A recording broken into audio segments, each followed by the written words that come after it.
Catholic moral life, or like the Catholic moral teaching, are there particular principles or particular points of departure that you think, merit our consideration? So when it's a matter of, okay, I want to do the good, maybe the best good or the better good, or I don't know, the good that's for me specifically.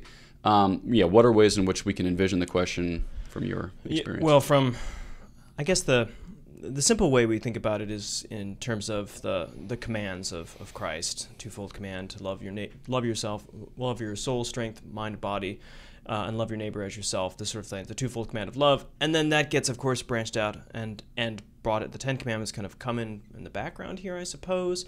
So there's that law relationship, right? So you've got that there. So we have certain commands, certain precepts, principles that we're to be attentive to.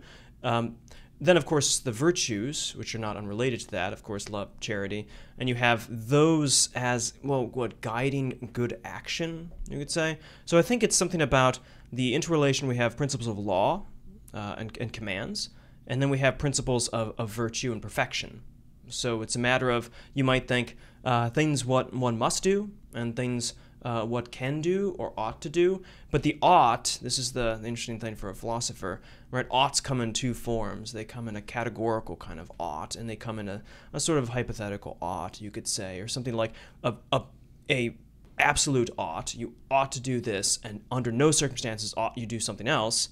But then you could have a relative ought. You ought to do this in these circumstances, dependent upon this. But if you were in other circumstances, that sort of thing, when the absolute oughts have no. So, and I think that kind of maps the law and virtue aspect.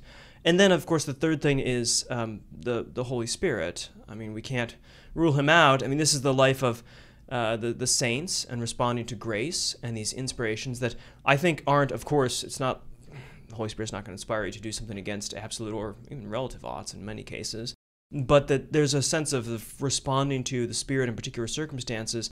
When you see in the life of the saints, their lives are morally exemplary, but not in the way that, say, but in a different way than, say, the Aristotelian man might be, or a prudent man, a particular kind of type example. St. Francis, for instance, is dedicated to poverty in a wholehearted, entire fact.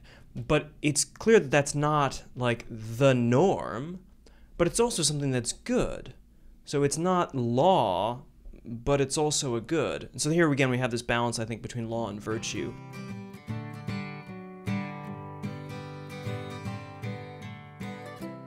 This is Father Bonaventure. Thanks for listening to Godsplaining. Please be sure to like, subscribe, or leave a comment. Thanks.